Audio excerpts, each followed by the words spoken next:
Yo tengo una amiga, por ejemplo, que me contaba de que la relación con su papá no estaba tan buena como antes, Ujú, eh, porque su papá piensa como un don, como un señor, ujú, ¿ya? Y tiene los pensamientos eh, cuadrados, como ujú, decimos ujú, nosotros, ujú, es un cuadrado. ujú, Pero mi amiga que tiene 23 años, está con todo lo nuevo, ujú, eh, pro todo, ¿no ves? ujú, Y se discute con su papá y de pronto, por sus ideales, tiene una ruptura de ujú, relación o una fisurita, ¿ya? ujú, ujú, Que ya no te deja, de cierta forma, eh, tener eso bonito que antes tenías por ujú. tus ideales.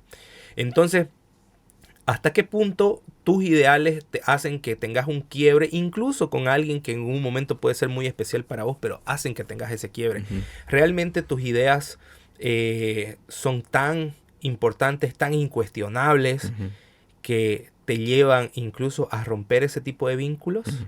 Sí, sí. Esa es una pregunta muy interesante por muchos aspectos, ¿no?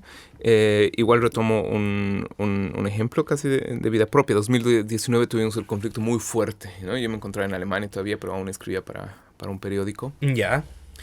Y escribí precisamente un artículo sobre la fortaleza del corazón, porque me parecía algo interesante ver nuevamente muchos jóvenes en la calle, ¿no? Y es Ujú. algo que en las últimas décadas también había sido muy discutido a nivel mundial, ¿no? Si las nuevas generaciones están sufriendo más bien una despolitización muy fuerte, ¿no? Vivimos un tiempo post-narrativo muy claro, es decir, Ajá. hay narrativas muy cortas o no hay narrativas. Piensa en la Ajá. diferencia entre los usuarios de Facebook, ¿no? Tú decías, pueden leer en Facebook, pero hoy en Ajá. día tenemos un montón de jóvenes que no leen Facebook, no leen nada, sino más bien están eh, con el ritmo instantáneo del video en TikTok, por ejemplo, ¿no? Y que Ajá. le debes más bien pasar, repetir un ritmo y continuar por el siguiente. Ajá.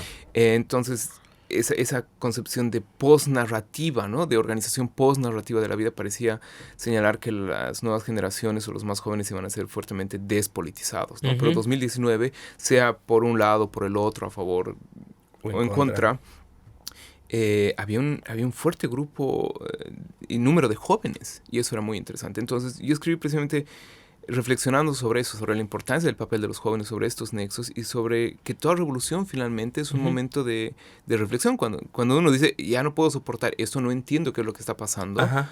pero debe ser un momento precisamente de reflexión ética en ese sentido, ¿no? Ética en términos básicos es cuando cuestiono mi propia moral, ¿no? No Ajá. solamente cuando digo, mi abuelita me ha enseñado así, o mi sociedad me ha enseñado, o mi generación me ha enseñado, Ajá. sino de pronto digo, carajo, esto está en crisis, no entiendo cuál es la decisión que debo tomar. Y ese momento de indecisión es lo que Ajá. lleva a la reflexión ética. Cuando dice, ahora, ¿qué voy a dejar valer? ¿Cuáles van a ser los principios para que tome esta decisión? Lo mismo pasa con crisis amorosas, etcétera, ¿no?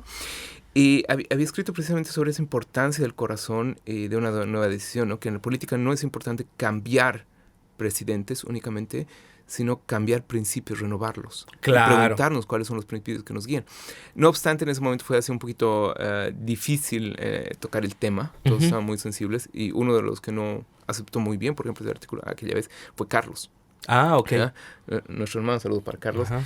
Y por un tiempo noté el cambio de tono en nuestras conversaciones. Ya, Y es muy claro. cierto, ¿no? Y probablemente no necesariamente pueden haber peleas familiares, pero de pronto los tipos de tonos o cambios. Y eso es interesante porque nos permite recordar que la política nos afecta de manera Sí. que puede cambiar la atmósfera dentro de las familias o dentro de Ujú. la sociedad, ¿no? Era muy interesante escuchar los reportes de muchas personas cuando les preguntaba cómo veían la ciudad después de los conflictos del 2019, Ujú. justo antes de comenzar de manera fuerte con la cuarentena. Ujú. Y era que muchos decían, ay, no sé, la ciudad está como gris. Ya, Había, claro. había ese calcinante sol del Ujú. altiplano, Ajá. naturalmente, pero la ciudad era como gris, ¿no? Se había perdido Ajá. esa capacidad de resonancia con los otros, había como un mayor sentido de vulnerabilidad Ujú. y una falta de contacto, ¿no? La confianza en los otros que generalmente tenemos Ujú. se ha perdido. Y al perderla es donde uno recién se da cuenta y dice, aquí algo no está funcionando, no sé si puedo Sí. confiar en la otra persona. Y eso es interesante porque nos lleva al tercer criterio de noción de enfermedad mental. Habíamos tocado el primero como aquello que proviene de los órganos, ¿no? Ajá. Algo no funciona en tu cerebro, toma esta pastillita, toma esta otra, Ajá. ¿no? La idea de la panacea en un blister, ¿no? En una Ajá. pastilla, Exactamente. que viene de tiempos inmemoriales, ¿no? El jarabe, esto, el ritual, etcétera. Ajá. Dos, pero esa tendencia de la noción de enfermedad mental por el organismo ha tendido a ser muy impersonal, ¿no? Se ha llamado precisamente una psicología sin conciencia, una medicina sin conciencia. No necesitamos saber lo que le pasa al individuo, qué es lo que siente. El individuo no necesita definir qué es tristeza o depresión. Necesita una pastilla. Necesitamos cambiar el organismo para cambiar los efectos. Sí.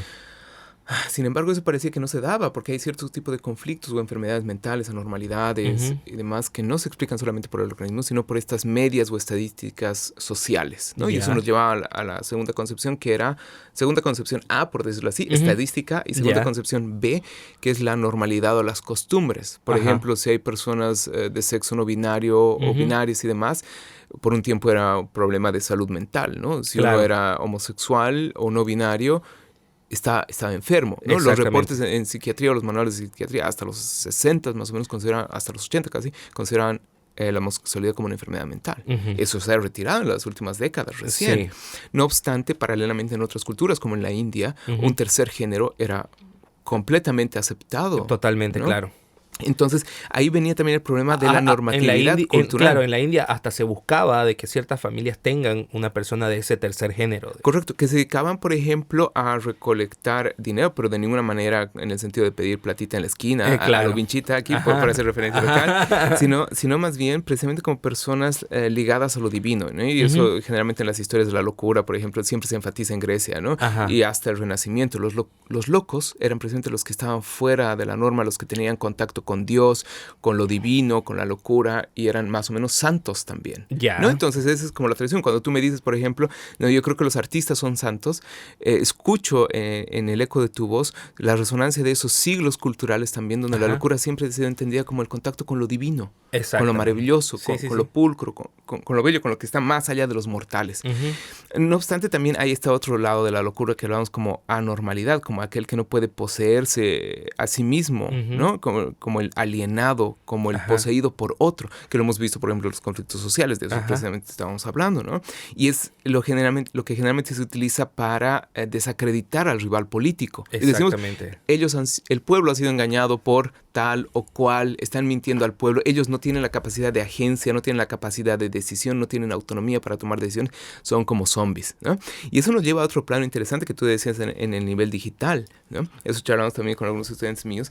Si no hay un proceso, por ejemplo, de zombificación digital, si no somos zombies digitales, ¿no? La idea del zombie con cuerpo, que es solamente cuerpo, que no tiene alma, pero la idea es que siga haciendo funcionar algo que lo excita de alguna manera. Claro, ¿no? Como claro. los zombies que de pronto sienten un cerebro y se dirigen ahí, ¿no? Ahora quiero scrollear, digamos, ¿no? Exactamente. Scrolling, ¿no? O likes. Y eso significa una capacidad involuntaria. Eso nos permite pasar entonces de estos conceptos de enfermedad al tercero, y es precisamente la experiencia de la enfermedad. Y eso nos lleva a paradojas interesantes. Hay toda una línea que es la fenomenológica en la que yo trabajo, que trata de decir, tratamos de describir qué significa eso de estar enfermo. ¿Es comprensible? ¿Podemos entender el estado de locura sin estar enfermos? Todo loco sabe que está enfermo, todo loco sabe que no está enfermo. Generalmente los locos son aquellos que dicen, yo no estoy loco. Claro. Entonces, eso es interesante porque hay sí cierto tipo de trastornos mentales, anormalidades o afecciones mentales, para ahora ser un poco más amplios con los términos, que son sentidos por la persona y la persona sufre, ¿no? Y ese es uno de los criterios precisamente de esa patología,